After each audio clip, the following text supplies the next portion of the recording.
Thank you. This is Dan Ozersmeer, Chair of the BET. This is our March 24th regular meeting of the BET, and we are calling the meeting to order at 6:33. Thank you. First, item 1 is call to order and Pledge of Allegiance. Pledge of Allegiance, sorry. Pledge allegiance to the flag of the United States of America and to the republic for which it stands, one nation, under God, indivisible, with liberty and justice for all. Thank you. Item 2 would be requests for the budget adjustments. However, tonight, we do have an item in new business, and to accommodate some of the presenters, I would like to see a motion to move the discussion and vote on the DPW encroachment permit forward in the agenda. So moved. This would require a 2/3 vote. I'll second that. Thank you. Leslie Talkington, motion. Laura Erickson, second. Can we have a vote, please? Any objections? With no objections, that passes 12-0. Thank you. Sean and Abby?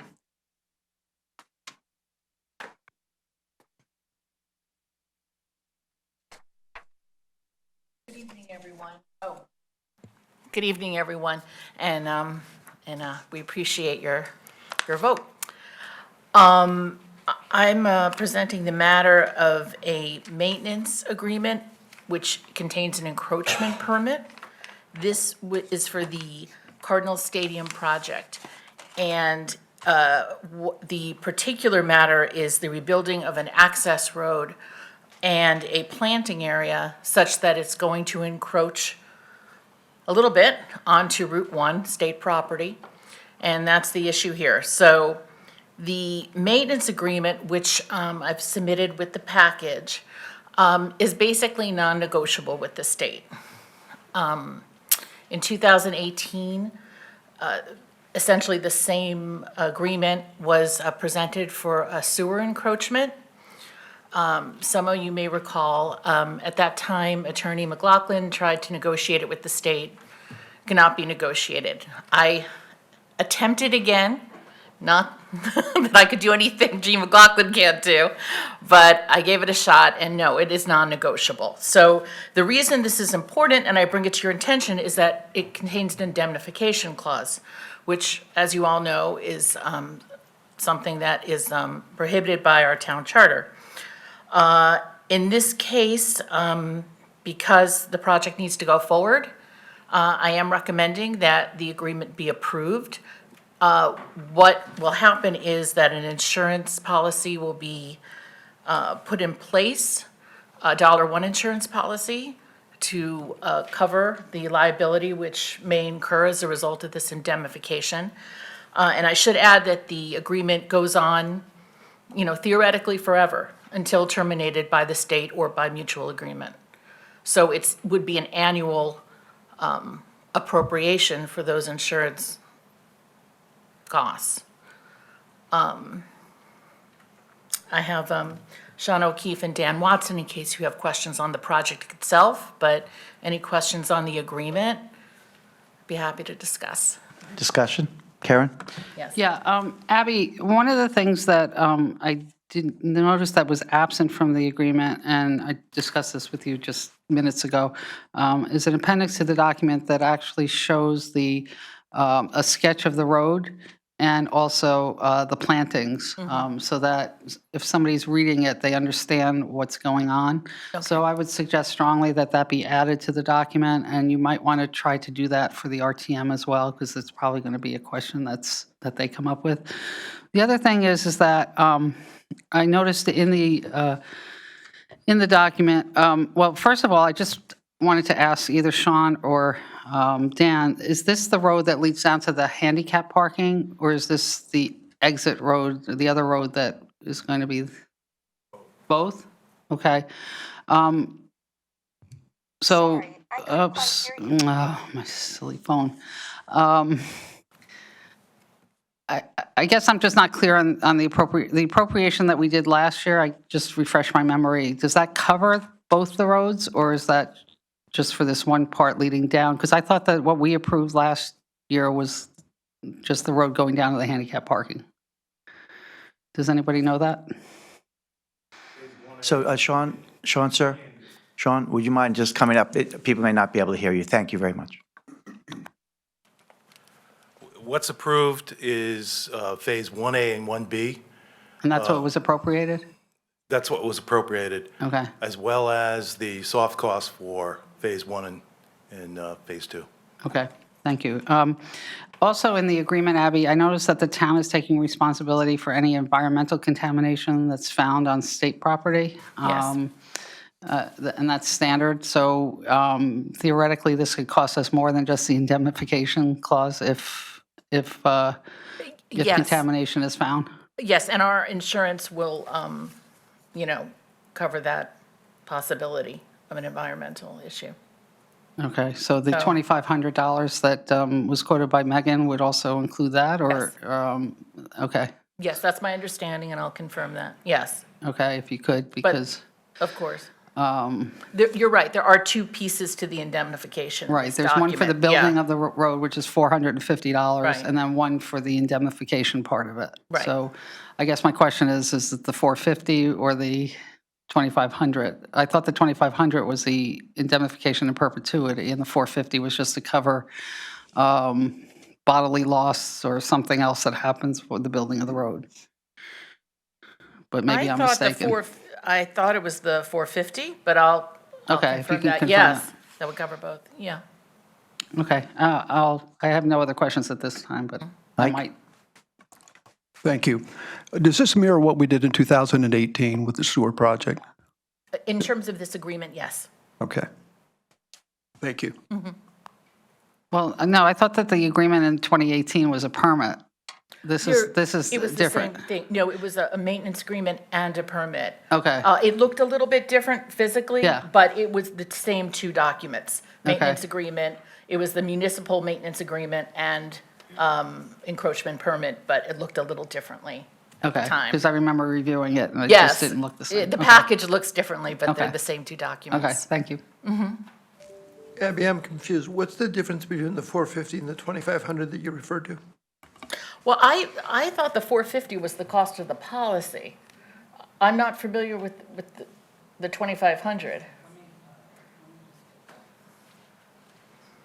And I'm sorry, I don't think Megan was available tonight. She basically told me the premium would be 450.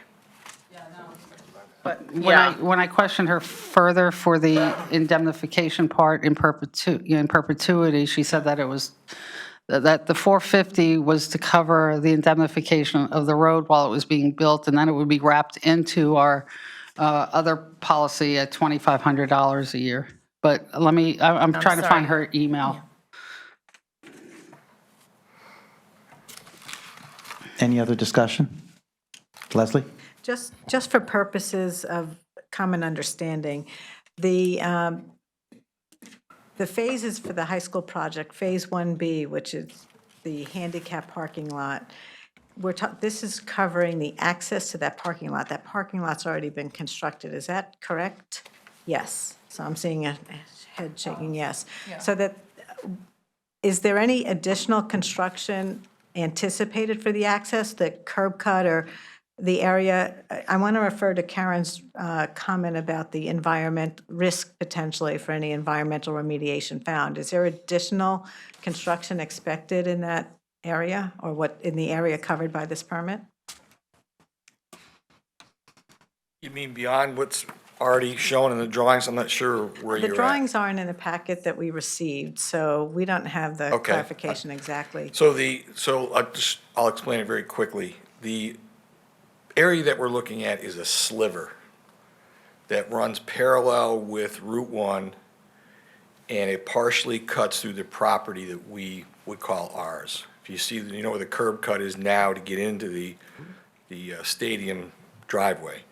So within the encroachment, within the DOT area, there's some curbing that needs to be done, some sidewalk replacing, some asphalt. There's a right way in, right way out, island. line painting, some signage, and a fence post that's part of a gate. So the construction is really to define the entrance and exit. It's really Correct. that area between what you've paid for a parking lot already and the street. That's correct. The area, the driveway that used to exist in that same curb cut that goes down behind the bleachers, is any part of that covered by Yes, it this is. particular That area? driveway swerves out into this little zone, DOT zone is what we're calling it. And that was to avoid a tree. But that's not state land, is it? What's not state land? With it, right? I didn't mean to interject. After it passes over the curb cut and drops down the slope and begins to turn left, that's our property, that's not the state That's property. correct. Yeah, That's correct. so that's not the property, that's not covered by this maintenance agreement. No, this is on the uphill of that. The state property is what you described as being the sliver. Correct. Okay. Right. So, when I think about the potential exposure for remediation risk, at least for this, what we're using it for right now, the 1B phase, it's limited because we're not really digging in much of the area. We're not digging in any fill that was brought in for any of the construction previous. Okay. And that's where we had issues. There may And- be naturally occurring contaminants like arsenic, but that's Connecticut. Right. And then referring down to the financial obligation that will be incurred for the cover the indemnification, will that be covered within the Board of Education budget and you have sufficient funds to do that? Or is, I think my understanding from Megan was that she had it covered. it'll be in the finance department? So do we have sufficient funding to cover that in our finance department budget? Yes. Yes, okay. Yeah, can I, I just wanted to clarify for Stephen. The additional premium is $450 is for to add the project to the existing coverage for MMA projects, and those are projects that are reimbursable up to a certain percentage by the state of Connecticut. And they're adding it to what they call the Admiral MMA policy, and the additional premium will be $450. However, once the project is finished, the policy will be separated from the MMA policy in perpetuity, and they'll have a separate $3 million policy after the project is finished, and the total cost is $2,500. And no, it's going to be in perpetuity every year. And I had asked Roland to calculate the present value at $2,500 at 4% for 75 years. That's $60,000 in costs, in additional costs to the town. Thank you for that Thank you, Roland. clarification, Karen, and Roland. Leslie? I just had one additional question for Dan. So the curb cut, you said, is it the same width for this driveway as it will be for the road, if a road were put in there is it going to change? I mean, The curb cut is going to be farther to the east, and where the curb cut is now, we're making that a full curb. I don't know whether I understand that point. It would have been nice if we had a schematic. I think I had asked for that when we went back a week or so ago, but I don't think we received one. He answered the question. Oh, okay.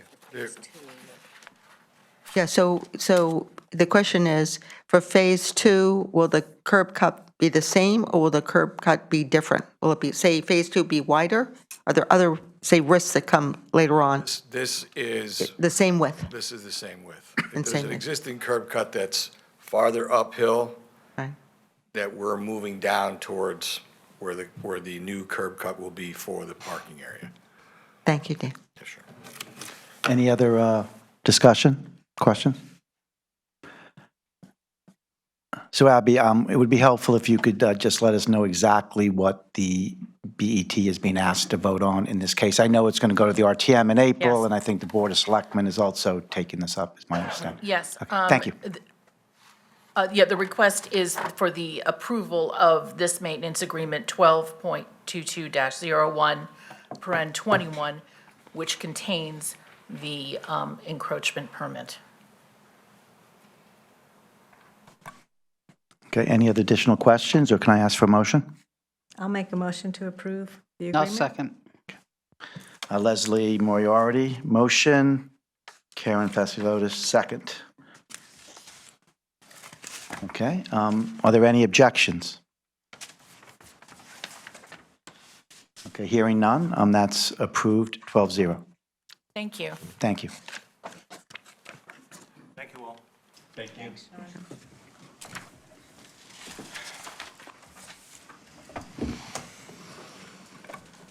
Okay, at this point, we go on to our regular agenda, which would be item 2, requests for budget adjustments. We have 3 budget adjustments, and they are all routine applications, which means we have not asked the proponents to attend this meeting. The first one is EM1, transfer of $7,832 radio maintenance. Can I get a presentation from the budget? To be honest, I'd be happy to give you a presentation, but normally with routine, we don't Oh, bother with them, but. My but I'd be happy- apologies. No, perfect, okay. Summarize. I mean, if you'd like a brief summary. This is a radio system used for emergencies, the emergency operation, and we belong to a regional group, and this is the additional funding for the bill that came in, which was in excess of our department availability of funds. And also, they notified us that there'll be an increase for fiscal year '23 too, so that's in the budget. Okay, and that was approved 4-0 at the Budget Committee? Yes, it was. Oh, well, yes, it was. This was approved 4-0, correct. Any questions or discussions? Okay, hearing no questions, can we get a motion to, So moved to approve. okay? Steve makes the motion, second. Jeff Raymer. We can combine them all too, if you ever want to. Okay. Any objections? Okay. Hearing no objections, that passes 12-0. Thank you. Okay, our next item is FD2, Fire Department, $246,532. And I believe there are some adjustments here. Yes, at the Budget Committee, this was approved, again, by a vote of 4-0-0, and there was an additional appropriation in here for overtime. That part of this application has been withdrawn by the Fire Department as they review their numbers, and so what remains is an appropriation, a requested appropriation for $124,532, and this is for what they call maintenance of machinery, but it's really for parts needed to maintain the backcountry's dry hydrants, and also some maintenance of building systems, and that's for some air filtration systems that are used in our firehouses, particularly needed in a couple of our firehouses, Coscob and Old Greenwich, where we have antique fire engines. And this was, again, approved by the Budget Committee 4-0-0. Okay, I'll just make one initial comment.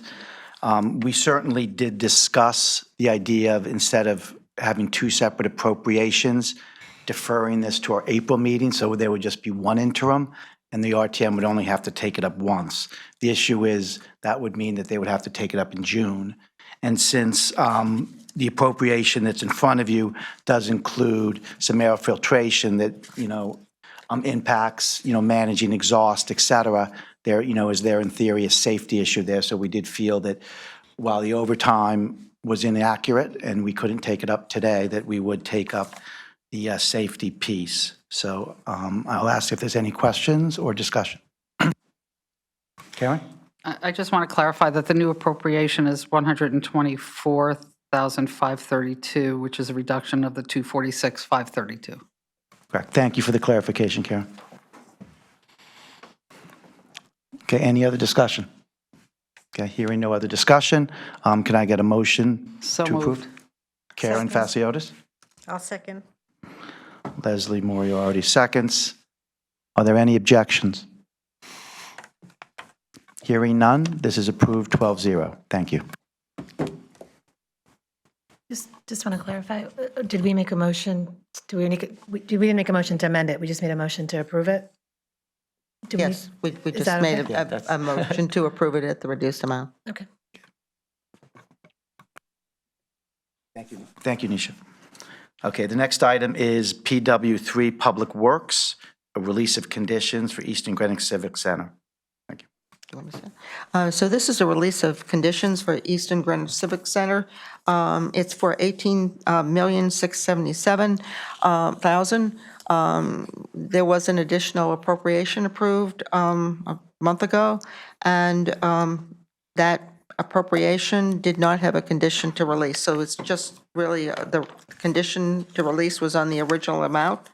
And the condition was really 3 parts, and they've met all 3 parts. Confirmation of a substantial public-private partnership donation agreement, and we very gratefully have the Cohen Foundation as that substantial partner with us, the town of Greenwich. An operations plan, including potential tenants and fees, and that was received, prepared by the Parks and Recreation Department. And then the review and acceptance of the final bids, including contingencies, and that was presented last month to us when we approved the increase of $4,040,000, and that was presented by Al Manelli and Luigi Romano, and if you remember back, that appropriation was approved 400 at that time. And again, this release of conditions was approved by the Budget Committee 400. Thank you. Okay. Release of conditions is, the purview of the full BET, but we certainly have the recommendation for the Budget Committee, so thank you very much for that. Is there any discussion? Okay, hearing no discussion, can I have a motion? Oh, Yeah, I just wanted to say that, to say thank you to the Department of Public Works and to the Parks Department for shepherding this project through and getting us the information in a timely manner. And I can't wait till ground is broken on this. It's been a long time coming. exactly. Karen served on the Eastern Greenwich Civic Center Committee, so thank you very much for that work. Can I hear a motion? So moved. Leslie Tarkenton, Jeff Raymer, second. Any objections? Okay, that motion passes 12-0. Do I need to, I don't know. Do I need to do the release by vote or? No, I think it's, yeah. Sorry. Unless someone wants a roll call. Thank you, Nisha. Yeah, sorry. Okay. That brings us to item 3, the assessor's report. Lauren, our assessor, is not able to make this meeting. She does have a written report, and Leslie Tarkenton, who's the liaison, one of the liaisons to the assessor, is going to make some short comments. Thank you. Thank you, Mr. Chair. The assessor was out on medical issues, so she's provided us the same kind of bullet points that she would normally prepare and do herself. The first is the Board of Assessment Appeals is currently hearing an estimated 630 tax appeals. The board is expected to complete all the hearings and the deliberations by early next week. She designated Monday, March 28th. The assessor's office will send all BAA notices out within 7 days as required. So that's her first point. The second is on litigation. In the month of February, 3 commercial cases were withdrawn, 1 from the 2017 grand list and 2 from the 2020 grand list. There was no tax loss for the town. And the third point is that the staff is currently accepting senior and disabled property tax applications. 96 seniors have applied to date. The deadline for filing this year is May 16th, 2022. For the 2021 grand list, the benefit will be reflected in their July 2022 tax bills. And so those are her key points. And she's wishing us good luck. Thank you. Any discussion or comments?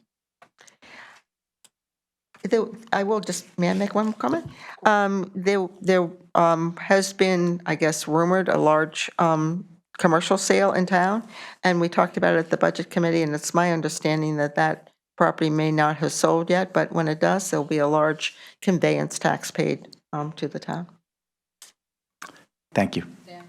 Yeah, Karen? Leslie, do you have any idea, or Jeff, any idea of how the senior tax credit is tracking? Is it similar, is it more, is it less than the last time around? No, this is just, it's very up, early in the process. This actually sounds to me like a good number, but they're not due until May 16th. Yeah, that's the And it's point. only, I'm sorry? That's the point. I mean, the filings are due by May 16th. No, I understand that, but, And it's only March obviously 24th. they should have had data, as it was going along Well, the this is last just, time this around, is so. just opened up, so it's, to me, it sounds. Okay, I just wanted to know if we had any data based on the last time around at this time, but I'm hearing no, so thank you. She may have data, but she did not leave it with us, Karen. We'll be happy to follow up and make sure we get the data emailed out to the BET members. Thank you. Any other questions or comments? Thank you. So I move that we accept the report. Second. Moved by Leslie Tarkington, and seconded by Jeff Raymer. Jeff Raymer's getting a lot of seconds in today. Okay, any objections? Yeah, no first. Okay, hearing no objections, that's accepted 12-0. Thank you, Leslie, thank you for making that report. The next item on our agenda is number 4, Controller's Report. Good evening, Mr. Chairman, BET members. Leslie, I apologize. I was busy today. I know you made a request, so I'm going to follow up on a statement you just made. We got a check from the Department of Revenue Services for $259,380 dated March 10th for the sale that Leslie just referred to. I'm sorry. $259,380. And so was that a transfer of equity rather than of property, real property? Do you I know? don't know that. I just know that the check came, our portion of the conveyance tax came from the Department of Revenue Services. That's not normal, so I'd assume that's a transfer of equity, perhaps. No, I mean, the conveyance taxes are paid based upon the recording of a deed. If they sell just the equity interest in the corporation that owns the property, it doesn't hit the land records at all, and there's no conveyance tax paid. So this was a conveyance of the real estate with a deed, with a conveyance tax. I don't know, I don't believe there's anything recorded in the town, so it's, we need further investigation, and we'll get that over the next few days. There's no urgency to this, because, we've got another, whatever is close to a month before we have the Budget Committee, and I know Roland will be on top of it when we get our update on the conveyance taxes. But in the meantime, if Pete learns more or Lauren learns more, we'll immediately let all the BET members know. No, that's a good point. We could, when Roland gives you his monthly update on economic conditions, it makes the conveyance tax look a lot better. So now to the controller's report. There's a couple items that are going to be covered later under new business. So I'll just basically open it up to any questions anybody has on the controller's report, other than ARP or the CLA contract. Any questions? Leslie? Yeah, you may not have the information today, but I know that the North Miamis insurance claim is still out there with not much change since the initial filing. Do you have any input on the timing of that? The North from, Miamis from water. February of last year? Yeah. As a matter of fact, I anticipated that question. This issue came up where the Board of Ed was falling behind from the original inspections with the safety engineer back in September. The person responsible has been extremely busy with the outside auditors we're trying to close the single audit, and they've been spending a lot of time on ESSER 1 and ESSER 2 in the CARES Act, and she finalized the paperwork this week, so you'll get an update in the next controller's report. I expected that question because I asked the same question. Yeah, I didn't forward it to you. I keeps didn't showing wanna put you up on the in the spot. controller's board. No, they were, I mean, Roland can tell you how, between Nathaniel Witherall, the Board of Ed, and CDBG, it's a whole new ballgame with the auditors as far as auditing. And what I tried to explain the other day is we're almost becoming experts on how to audit the state and federal COVID monies. So when we get to the ARP audit, it'd probably be a piece of cake. So Unfortunately. I hope so. Any other discussion? Okay, thank you. Thank you, Peter. Can I get a motion to I accept? get to be a first. I'm going to move the acceptance of the controller's report. I'll second that. Okay, we have Jeff Raymer, the motion, Leslie Tarkington with the second. Any objections? Okay, no objections. This is accepted, 12-0-0. Next item on the agenda is number 5, Treasurer's Report. Thank you. I'll take any questions. Maybe I'll start out with one or two comments. As I stated in the meeting the other day, if you look at the ARP, go all the way down to the second to the last, the ARP COVID recovery funds, and the question came up about the $100,000, which we'll talk about later for consultant fees. You could see that the interest year-to-date, this would be on the second page, is $13,348. It's on the second page where it goes from June 1st. And it's earning only like 8 basis points. So the treasurer and I are, what we're doing with we have a laddered program for treasuries in the general fund where we're investing. We started January 6th. We're up to $8 million, $1 million a week. We started out at around 21 basis points. We were almost up to over 1%. So the point of me bringing this up is that the U.S. Treasury allows us to do whatever we want with that money. Now, you still have to appropriate it if you want to spend it. So if we could start picking up 1 or 2 percentage on this for $32 million, we can come up with a couple $100,000 to help us out with some incidentals if we need them down the road. So any questions on the Treasurer's report? Leslie? So while we're doing this, I just wanted to point out, because this will become, related to probably an amendment to our fiscal year 23 budget, but the sewer maintenance fund, which you see about 2/3 of the way down the page, currently has an ending balance of $18,362,000. So I expect that there'll be an amendment to use some of their fund balance. This is not the fund balance, it's lower than this because there are, encumbrances and other issues here. But it does show the extent in the sewer fund of a large balance of in excess of $18 million. I just want to point it out, since normally we don't look at the report in terms of our other funds other than the general fund. If I may provide you with 2 comments. We asked the Budget Committee if you could defer action on the sewer maintenance fund, and we have good news. We're going to $5 million, right? We're going to take $5 million of that $18 million and draw down on fund balance. The fund balance is accumulating because under the pay-as-you-go, it's taxed, it's not bonded. So we'll propose, actually it'd be Pete and Roland's amendment for Thursday. It'd be $5 million drawdown on cash and fund balance. And there was also a very large project for about $7 million. It's 1.4 times 5. We're canceling out the final 3 years because the Public Works told us that the program is closed. So we don't have to tax at all. It's $1.4 million each year for 5 years. We don't have to tax in year 5 or year 4, and we're dramatically reducing year 3, which would be next year. So it's good news for the sewer maintenance as far as taxes. That's great news. Thank you, Peter. And I believe Leslie and Laura are kind of working on this project with, so Peter, so thank you for that. We certainly are, but I'm happy to have it to be the Roland and Pete amendment. That would be fine too. They've done all the work. Leslie, did you have a?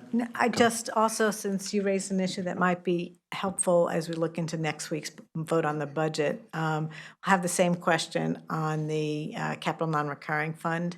And currently, in our treasurer's report, we see it 11 million. I think you anticipate that there are additional return of funds to that account that you're expecting, insurance proceeds as well as project closeout. So next week, if you can go through that math again. Yeah, the math, we're hoping to get a little over 12 million, especially if we get that final FEMA piece from Superstorm Sandy. So when we get to it at that point in the budget, we'll bring you up to, because you're drawing $5 million down from the capital non-recurring to help pay some of the. I think the number was 8 million. I'm sorry, 5 was the other, Right, the first prior conversation, and 8 million, yes. Thank you. Any other questions or discussion? Hearing none, can I get a motion? Okay, Mr. Basham. Who's the second? Mr. Basham. Mr. Raymer. I'll second. Okay, Steve Sells. Okay. Any objections? Okay, the report is accepted 12-0. Thank you, Peter.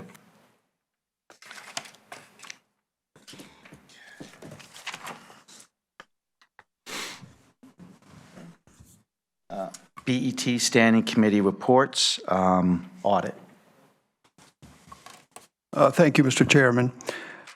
Just going to be brief. This is about one particular item that came before us at our last meeting. The state has a statute that requires the town's tax collector to make an annual report to the BET on uncollectible property taxes, along with the reason why they're uncollectible. Per a request by the prior BET, Heather Smeriglio, our tax collector, was to appear at this meeting to make her report. Subsequently, the date of the March full BET meeting was changed as a result of conflicts with the public school, with school vacation schedules. So due to a conflict with the tax collector's annual conference that she is currently attending, Heather is unable to be here tonight. If the committee wishes, she has offered to attend our April meeting to provide a more substantive and up-to-date report. Again, in anticipation of missing this meeting, Heather made a brief report to the Audit Committee at its March the 9th meeting. In it, she highlighted 10 accounts that had been delinquent since 2006.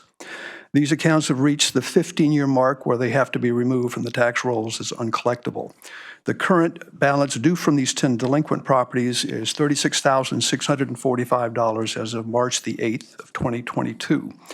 The uncollected balance is very low because these properties are small, non-conforming parcels of vacant land that have very little, if any, value to anyone. The town does have tax liens on all of these parcels. The committee did raise a concern about the prospect of the town becoming the owner of these parcels and the associated liability exposure. Heather agreed that given the very low value of these parcels, it was not in the best interest of the town to foreclose on them if that opportunity arose. Again, Heather has offered to attend our April meeting if we would like her to be here. Thank you. Thank you. I'll just make one comment. Certainly this situation arose because we did move the meeting. Heather had a 3-day tax collectors conference, so she could not make it. So I want to make sure everyone's clear that, she did everything she could to make it. I think the second comment I would want to note is that I do understand it is the decision of the last BET that this report would be made directly to the full BET and not be made to the Audit Committee. So from my point of view, this does not create a precedent. This was a situation here that was unique, and we thought it was, or I thought it was the best way to make sure we made our March deadline. But certainly, this does not create precedent in the future. I would expect the full report to come straight to the full BT, and obviously, we will have her come in briefly in April if people want. Any discussion or questions? Jeff? Just a couple of things. The statute actually requires a vote by the Finance Board shifting the accounts to what's called the suspense book. So I think a vote at some point, it could be tonight, but it doesn't have to be tonight, would be in order to meet the statutory requirement. I would think maybe out of a sense of thoroughness, maybe it could be put on the agenda for April. I don't think we necessarily need the tax collector to attend if you don't like. But my thinking would be that the packet would include a list of the accounts, just that you could physically see it, just out of a sense of thoroughness. I thought you should be able to identify the accounts that you're voting to discharge. It just seems more workmanlike to me, if nobody has objection to that. Secondly, to the point that the chair just raised, yes, the statute requires that the Finance Board vote each year. We have other accounts that we delegate to the Audit Committee to deal with write-offs. I think that's what we do with the alarm fines that have proven to be uncollectible. I think that's what we've done with Nathaniel Witherell write-offs on receivables and things. At some point, doesn't have to be tonight, but at some point, maybe if the body likes, we could have a motion in which we delegate that authority to the Audit Committee to act on our behalf. Or if you don't want to do that, then we can just keep it here at the BET, but it's something that you could think about doing. Again, we don't have to do this tonight. So with those two things in mind, I'm going to make a suggestion that we defer this item to the April meeting with a suggestion that the list of accounts could be included in the packet. We should vote at the April meeting to move those accounts. And again, you're not moving the entire account to the suspense book. You're moving only the oldest year, which has passed through the 15-year statute of limitations. The other 14 years, or by next year it'll be 15 years again, they're still on the active book and are being collected. But but you should see the $37,000 or $38,000 worth of accounts that you're discharging, and it should be on the agenda for next meeting if nobody has any objection to that. No, thank you. I guess that's a And motion that requires. was, yeah, no, thank you. That was my intent. That's the reason why it was here as an audit report. I just wanted to make sure, from the audit committee, I wanted to make sure that March was the expectation. I wanted to make sure there was some discussion, but no, this will be voted on in April. Whether we view it as routine and Heather doesn't have to come, or we want Heather here, is something that we will sort out. Thank you. Mr. Chairman, just to clarify, the $36,645 is the amount that was due from 2006 with a subsequent interest at 1.5% a month. So that gives you an indication of how small these parcels are. Thank you. Laura? I just wanted to have a comment. I think this is a good step forward. We had a lot of discussion about this in the prior term at the Audit Committee, and a policy was put in place working with the tax collector and the law department, I believe, and the law committee. But part of the discussion we had at the Audit Committee is, in addition to looking at the accounts that have rolled off, is maybe get a look-see at what might be coming up. So not just from year 16, but, you know, what are the next couple, what is 2007, what is 2008, maybe 2009. So I think as we move forward with these discussions, these are thankfully small parcels, very small dollars, but there may be a case at some point where we have a larger tax liability that's not being collected. So I just would add that additional color to for Audit Committee future consideration. Thank you, Laura. Karen? Yeah, I just wanted to also state that Heather has been extremely aggressive in trying to get payments on a lot of these properties, and she did collect a large one for over $1 million, I believe. So I don't recall the exact amount. Jeff probably remembers it better than me, but she's been extremely aggressive in pursuing these things. So just a couple of things. Heather's been working closely with Dennis Kokinos at the Schellenberg firm, and we were monitoring it, Leslie Tarkington and I, for a period of time. And the impression we had was that in a workmanlike fashion, these accounts are gotten under control. To Laura's point, there are in fact other aging accounts. Certainly these 10 accounts is actually one of them we're grouping together because it's two adjacent properties and calling it 9 accounts, whether you call it 9 or 10.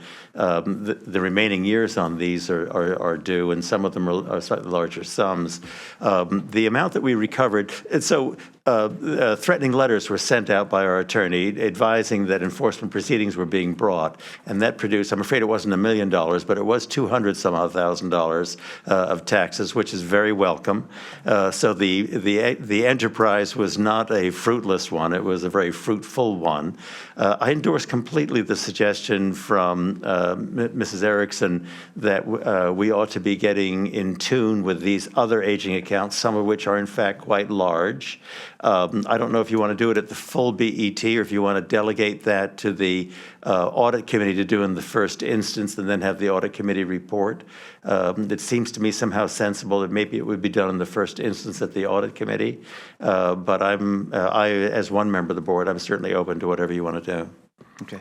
I would also note that we do have liaisons to the tax collector. But again, thanks. I think this discussion was informative to the body and to people on TV, et cetera, watching this. So thank you very much. Thank you, Mike. So again, to follow up, this will be taken up and voted on in April. Thank you. The next item is new business. Just to note, the first item, discussion vote on the DPW encroachment permit, was taken up out of order, and that was approved. The next item is approval of the engagement letter for outside audit services, CLA. It's okay if I present, Mr. Yes, thank you, Peter. Yeah. This is the third phase of the outsourced internal audit program. The first phase was 5 internal audits. The second phase was 6. And what I was deferring from the controller's report is the update in this area of outsourcing. Second phase, we've done 4. We just signed off on the police extra duty side job audit. We've got 5 and 6. We're doing the building department inspection audit that goes into the assessor cards, and we just we're starting to finalize with the healthcare review of healthcare insurance in the Human Resources Department. This is number 3, phase 3 of the outsource program. It's been vetted by the audit committee. Just like we do with the outside auditors, RSM, it goes through the audit committee and it's approved by the full BET.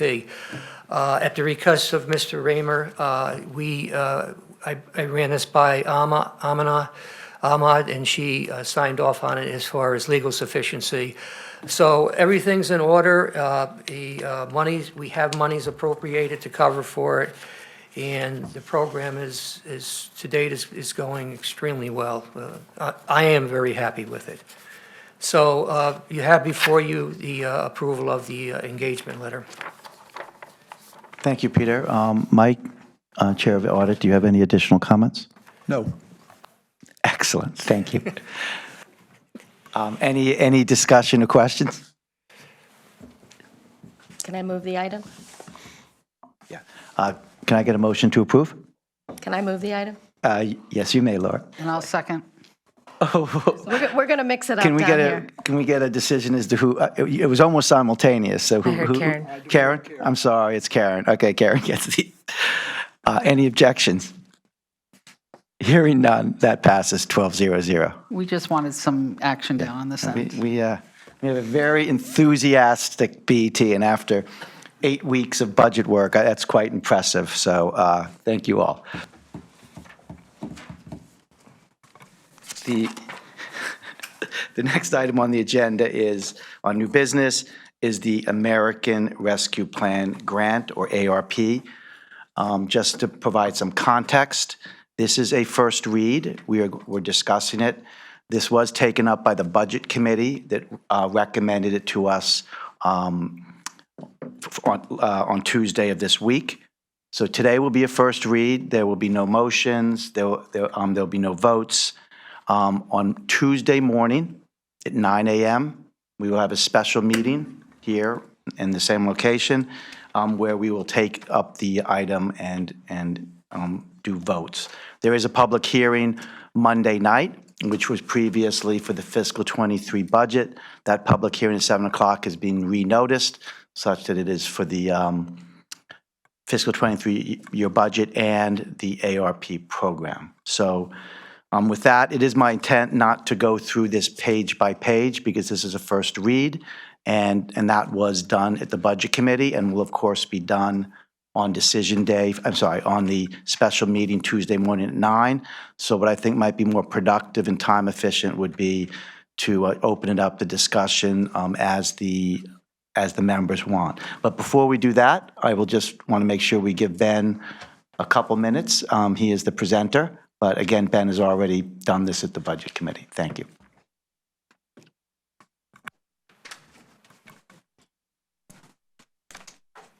Hopefully it'll take less than a couple minutes. Just very quickly, it was nine meetings. This started back in July of last year. 9 meetings with the committee, Tarkantine, Moriarty, and Raymer, as well as Deuce was the BET members, along with the comptroller, myself, and the first selectman. We also had the Commissioner of Human Services, Demetria Nelson, CDBG Director Tyler Fairburn, and our Health Director, Caroline Baisley, all worked through this. But 9 meetings. The document in front of you was the committee was advisory. It is ultimately the first selectman's recommendation, and the only change from the first selectman's presentation the Budget Committee was further resolution to the, previously was the $10 million for the allowance of revenue is now being earmarked for government services for environmental. But I'll happy to answer any questions you may have on the projects. Okay, thank you, Ben. I think at this point, if there aren't any objections, I'll just open it up to discussion from the committee.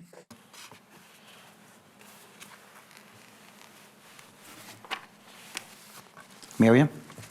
Thank you. And first, I wanted to start off by thanking my colleagues for the ability to change our meeting for Monday, which created some wrinkles with our tax collector and her presentation. So I appreciate the flexibility. But part of that is I was away with my family. And when I arrived, I did miss the budget meeting where ARPA was discussed and debated.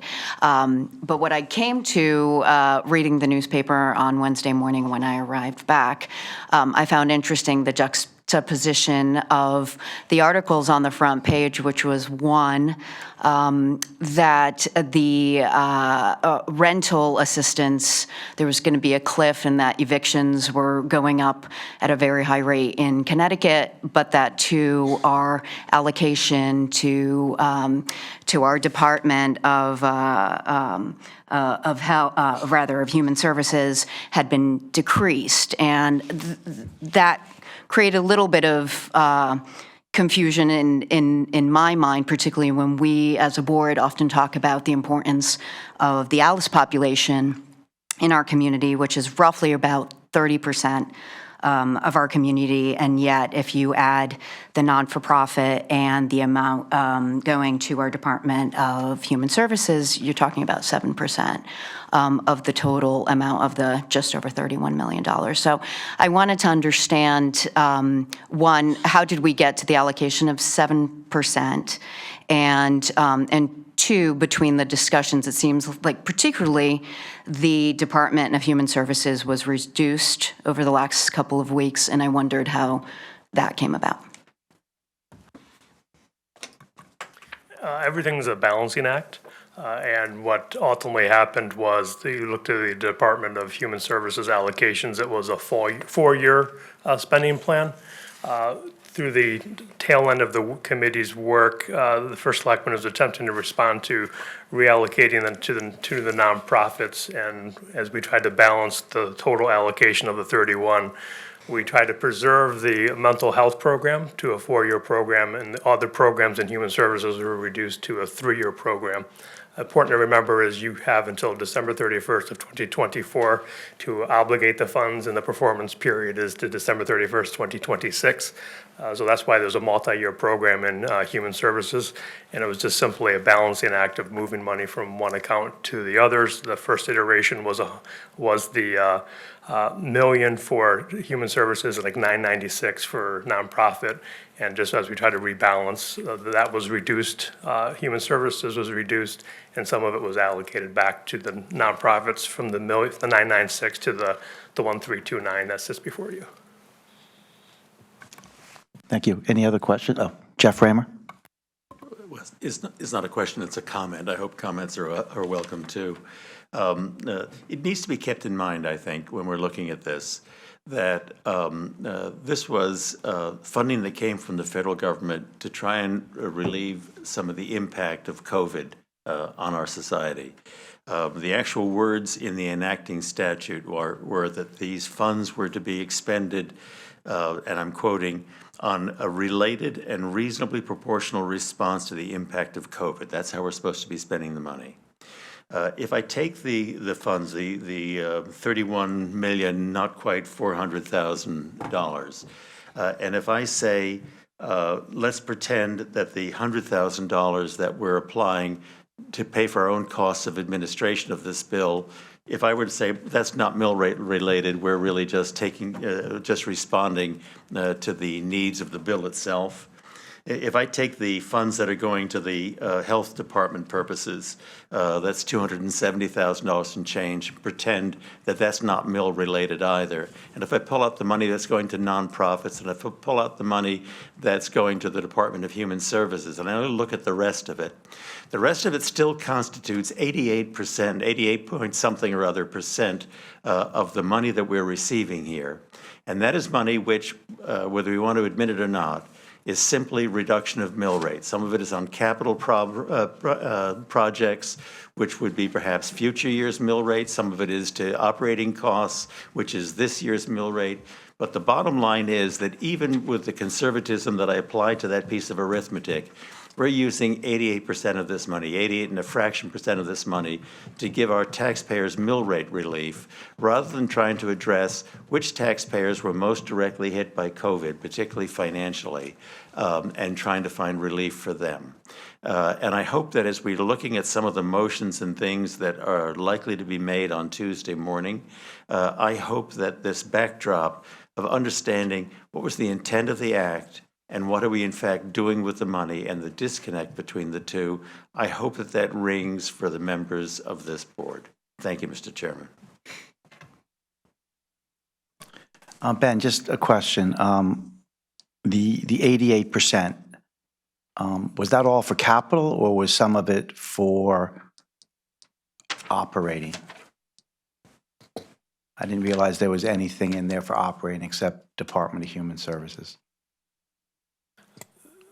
There is a little bit of the public health education specialist, which was the 270 and change, and the balance would and the administrative audit compliance. Okay.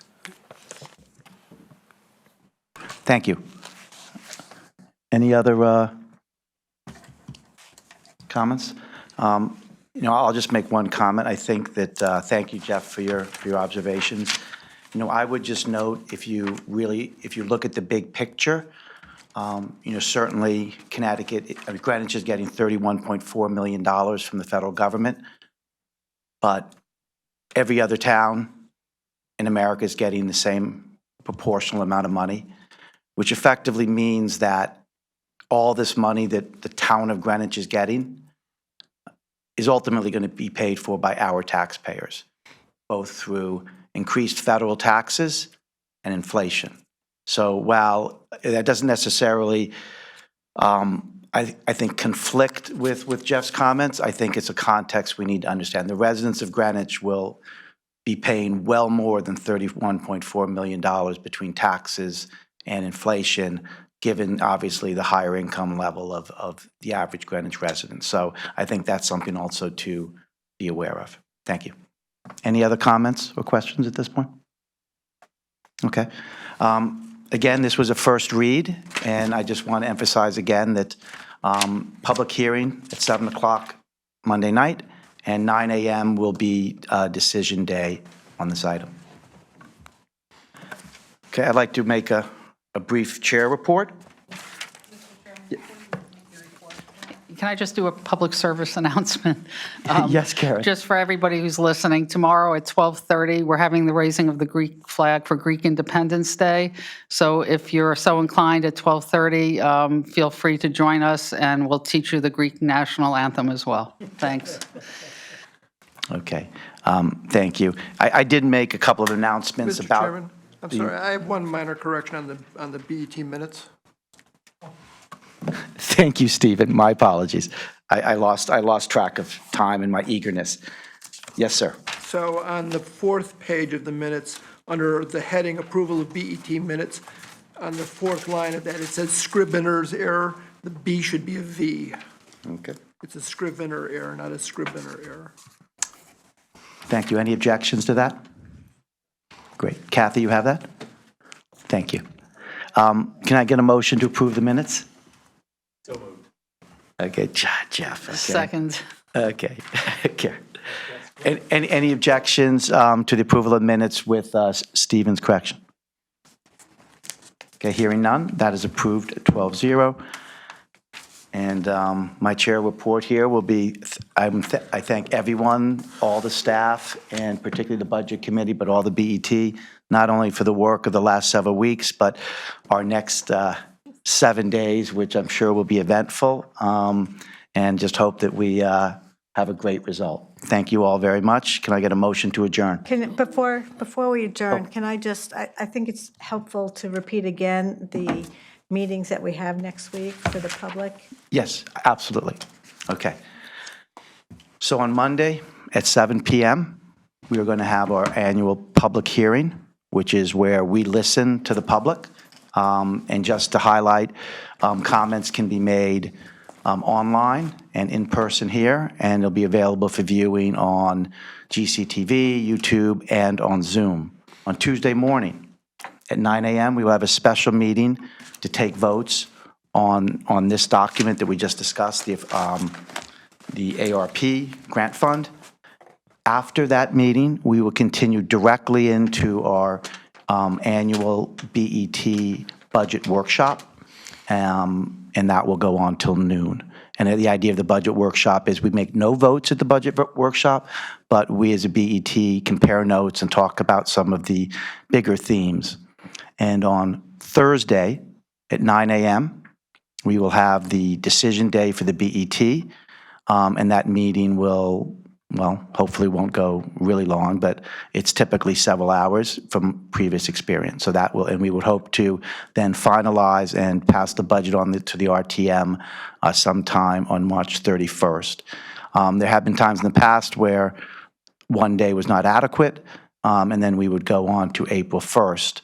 I would say, this year we are starting at 9 a.m., and so hopefully we can finish the job. Thank you. If I can ask for a clarification, the meetings for the public hearing and for decision day will be on Zoom as well as the other. Yes, all meetings next week will be on Zoom. Okay, and then I just want to clarify too, but currently for the public hearing, people attending our meeting via Zoom will not have the opportunity to make comments. Is that how you're currently thinking about the meeting? Correct. All right. The comments will be made either in person or on the online form. The online form submissions will also be part of the public record, and they will be included in the minutes. I just want to make a comment, speaking on behalf of the 6 members of my caucus, that we feel very strongly that we should permit people to participate virtually in that public hearing. The community has an expectation right now to participate by Zoom as a result of the past 2 years, and we should welcome all methods of public comment on an item as important as the annual budget. So we ask you to reconsider the availability of electronic and virtual comment at the public hearing. Leslie, I can say that that is not necessarily, only one. It's not necessarily a partisan issue in the sense that I certainly have members of my caucus that, feel the same way or in some way, better way of saying it, have different views on it. So ultimately, and we did know when we started our term that from a policy and procedures point of view, we really needed to look at all this technology and all the, post-COVID, things have certainly changed. I would never be someone to say that things have not changed in the 2 years and we should not innovate. What I will note, however, is, and if you'll all bear with me as I make a few comments, ultimately at this point, this is my decision, so if people don't like the decision, I think it's me, it's not one party or the other. And to give you a sense of my thinking, we can break this out in a lot of ways. One is transparency, and we want to maximize that. And I can say certainly, even within this structure, that's been fulfilled. It's available in person, Zoom, GCTV, YouTube, and then obviously recordings afterwards. So I think transparency is all there. I think the transparency is there. I think the second question is participation. And I think perhaps that's, perhaps the issue Leslie's getting at. And right now, the model I'm have in place is to allow people to make comments in person, verbally, and to provide comments online. It's important to know that all of those comments will be part of the public record. And certainly for me, in a lot of ways, I personally, when I think about feedback from the community, the written comments, a name associated, it's, with an email. In a lot of ways, it's almost easier to interact with that person if you have that. But again, we allow both of those. So the real question is, should we have what's called a hybrid meeting? And there are a lot of proponents for hybrid meetings, and I think in some cases there are very good reasons for them. So recently, the first selectman had a public hearing this Monday, or a few days ago, at, I believe it was 10:30 in the morning, on the ARP program. And Fred, I think, took the correct decision. He did a hybrid meeting, just as Leslie is talking about. And I think the reason that was very logical and made sense, and I would have done the same thing in that situation, was because that meeting was put on the agenda, I believe, that Wednesday or Thursday before. And that meeting was done during the day. And in fact, in that meeting, because it was such a last-minute, meeting scheduling, Fred was not actually even able to attend in person. So that was certainly felt like a situation where a hybrid meeting made a lot of sense. It was last minute. Perhaps people that wanted to be there couldn't clear their schedules, et cetera. This annual BET budget meeting, budget public hearing, at least for me, and I'm speaking for myself, and I'm not speaking for everyone else here, to me is a very different kind of meeting. I recall when I first joined the RTM, 2010, I came to the first meeting, didn't know enough to say anything, but I met a lot of people. I didn't just meet the Republicans I know. I met Democrats. I met town officials. I met people coming and going that I would have never met otherwise. And I also noted that the entire BET sat there for hours with their full attention and listened to the citizens and what they had to say. And that always struck me as something very powerful and important. So the real thing I'm struggling with, and it's for me to struggle over the next 4 days, but I think it's for the entire BET to struggle over when we make our policies and procedures for the future, is what is the right balance? My fear is if we do that meeting, which we've noticed 9 months ahead of time and everyone is known as coming, if we do that meeting as a hybrid, perhaps this Tuesday we'll only lose half of the physical attendees. But my view is in a few years, there won't be anybody. Well, maybe 10, 20 people. And we're sitting here as a BET, and of course we're not interacting, we're just listening. And maybe there's a day it might even be next year if we decide we want to do hybrid. Since we're not interacting as a board, what's the point where maybe we just go all virtual, all Zoom, and we just listen and people do that? And again, I'm not saying that scenario will happen, but I just want to assure everyone the decision I'm taking here is not trying to limit any level of dialogue, any level of input. But to me, this Monday night's a special meeting. And it's really the one time a year that the entire BET really hears from people. And I'm just afraid if we go hybrid, it's a slippery slope. And the real question then is, do the citizens really have the complete and undivided attention of the board? So again, I respect everyone's view on this. I don't know that anyone has the perfect answer, but I just wanted to make sure everyone understood my perspective on this. So again, Leslie, I do thank you for your question. I think it's a very fair question, but that is where I stand. So thank you very much. Can I get a motion to adjourn? So moved. Second. So that's Karen Faciliotis, Miriam Cruiser. Thank you. Any objections? None. Thank you very much. Adjourning at 7:41. So unfortunately, that's double the length of our last two meetings, but I thank you, everyone. I thought we got through that.